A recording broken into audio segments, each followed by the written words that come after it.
How does civilization collapse? Nuclear holocaust? Global pandemic? Asteroid impact? Surprisingly, experts believe the most probable scenario is far less dramatic, a simple mistake, an accident. And hidden beneath the surface of our digital world exists an ultra-secret underground marketplace built entirely around exploiting those mistakes. A shadowy economy where basement hackers earn millions selling to terrorists, dictators, and yes, even your own government. But here's what really matters to you. Have you ever wondered if someone's watching through your webcam right now? Are your password-protected files actually secure? As technology weaves deeper into every aspect of our lives, have you considered the real risks? Who's truly in control? Fair warning, your life might be better if you stop watching now. Ignorance really can be bliss. Because what you're about to learn changes everything I used to be terrible about computer updates. That remind me later button became my best friend until the system eventually forced the update anyway. I'd always wonder, what's even changing with these constant updates? If that sounds familiar, what you're about to discover will completely transform how you think about those notifications. Because those updates aren't just adding features. They're closing invisible doors that hackers are actively trying to exploit right now. Secret black markets exist for everything from narcotics to weapons. But one of the most disturbing and secretive trades deals in something called zero-day exploits. So what exactly is a zero-day? It's a critical flaw in software or hardware that has no existing fix or patch. The name comes from a simple fact. The original developer has had 0 days to create a defense. They don't even know the vulnerability exists. Until the vendor discovers it and releases an update, everyone using that software or hardware is completely vulnerable. This makes 0 days the ultimate weapon for any hacker. They're skeleton keys to any system on Earth. Imagine a 0 day in Apple's iOS. Someone could remotely access any iPhone worldwide, viewing every file, photo, message, and app without leaving a trace. And here's the terrifying part. There's no protection against 0-day exploits. By definition, they're unknown vulnerabilities. No antivirus software can detect them. Eventually, manufacturers find these security holes and release patches. But that could take months or even years. The damage potential in that window is catastrophic. With the right 0 days, hackers can breach any company or system imaginable. This isn't just about personal devices. They could infiltrate military installations, override safety controls at chemical plants, or cripple an entire nation's power grid. Given their immense power, 0 days command astronomical prices. The right buyer will pay millions. But who's buying? That question leads us somewhere even darker.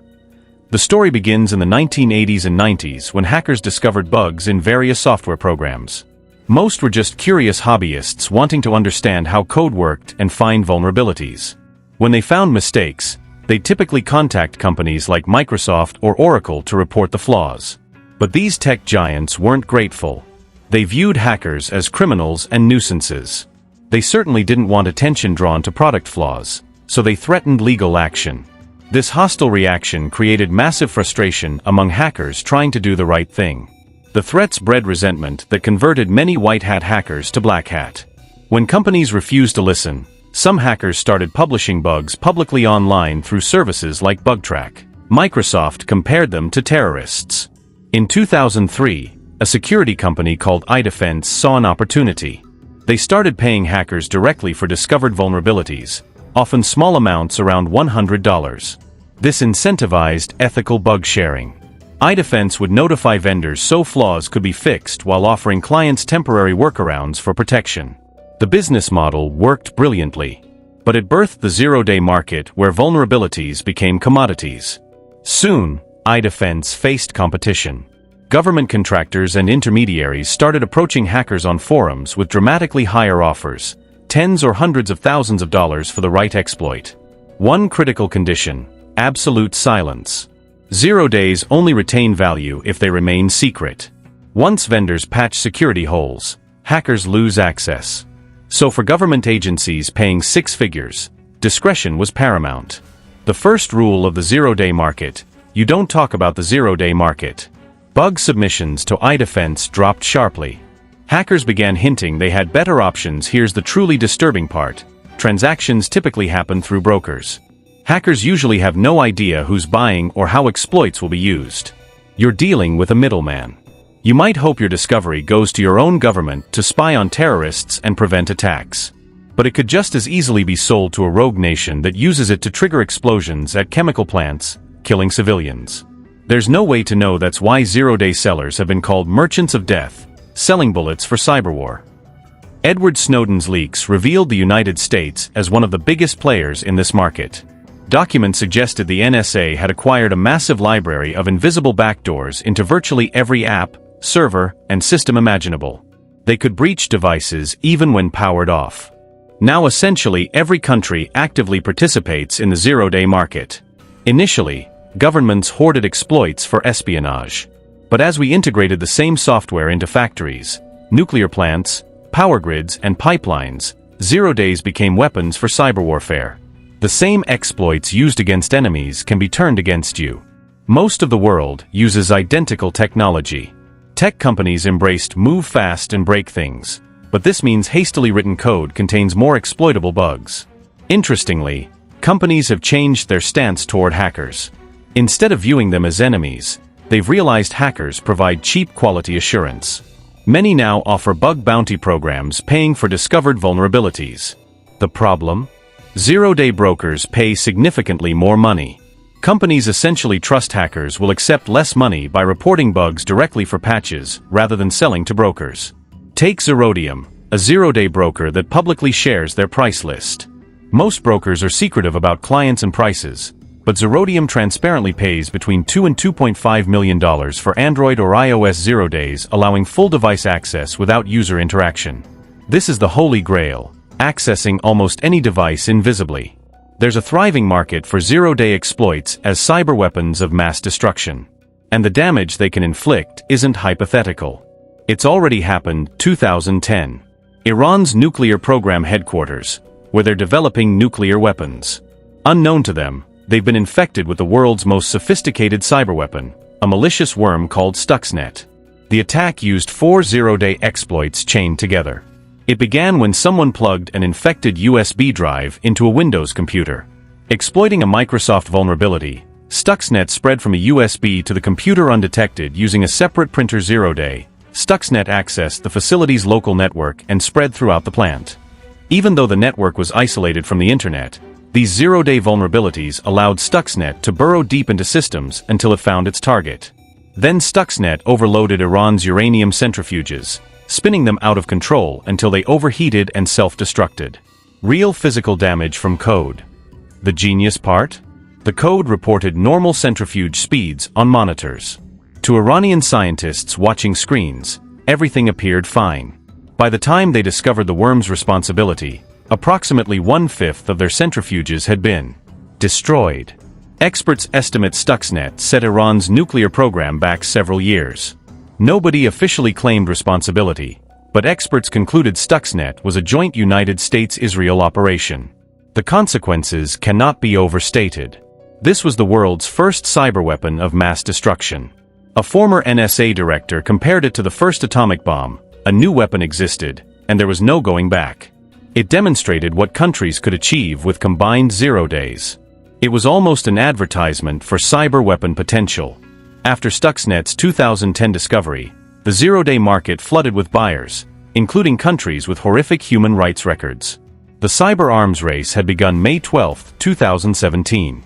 Panic erupts in London. Hospitals turn away patients, cancel surgeries. The British health system has been hacked. Many UK hospitals were infected with ransomware called WannaCry. Staff opened computers to see messages. All files had been encrypted. The ransom note read, "Maybe you are busy looking for a way to recover your files, but do not waste your time. Nobody can recover your files without our decryption service." Payment required a Bitcoin transfer. A timer counted down to price increases. Without payment within 1 week, files would be lost forever. The ransomware spread worldwide at shocking speed. Indian airlines, Chinese universities, Japanese police, Spain's largest telecom, hundreds of thousands of computers encrypted with WannaCry. Experts discovered why attacks spread so quickly. Attackers used a stolen NSA exploit called Eternal Blue. This demonstrated the risk of governments hoarding zero-day vulnerabilities and how exploits falling into wrong hands cause untold damage. The attack traced back to the Lazarus Group, connected to North Korea's government. Ransomware is essentially a business. Reports document people haggling prices with attackers. Some ransomware teams even offer customer service. Their objective: profit. Fortunately, these hackers were sloppy. They'd included a kill switch in their code. Marcus Hutchins, a 22-year-old college dropout, discovered it quickly. The WannaCry malware only executed if it couldn't connect to a kill switch domain, a long character string. Hutchins simply registered that domain for $11. Because malware could now connect to the domain, it stopped executing on new devices. WannaCry caused an estimated $4 billion in damages. But things could have been catastrophically worse. And just 1 month later, they would be June 27, 2017. Russia unleashed the leaked NSA cyberweapon in Ukraine, the most destructive cyberattack in history. Ukrainians woke to black screens everywhere. They couldn't buy groceries, withdraw money from ATMs, get paid, or even monitor Chernobyl radiation levels. They had no idea if they were safe. This single Russian attack cost over $10 billion. Russia was so deeply embedded in Ukraine's systems, they could have done something far deadlier. Instead, they sent a message: Ukraine's government was weak, Russia was stronger and in control. They'd done something similar 2 years earlier using a different exploit, briefly shutting off Ukraine's power grid, plunging the country into darkness and panic. Here's what's fascinating. One reason things weren't worse for Ukraine was that not everything was interconnected and automated. Contrast that with the United States, where virtually everything connects to the internet. Experts warn that as we connect more devices, hospitals, chemical plants, pipelines, cars, light bulbs, fridges, were creating the world's largest attack surface. You'd think these incidents would be wake-up calls. One country remotely destroying another's nuclear program. Hackers encrypting files worldwide, costing billions. A country shutting off another's power. But the news cycle moves on. Exploits continue being hoarded. The secretive zero-day market thrives. And this is just the beginning of what's happening in the shadows of our connected world.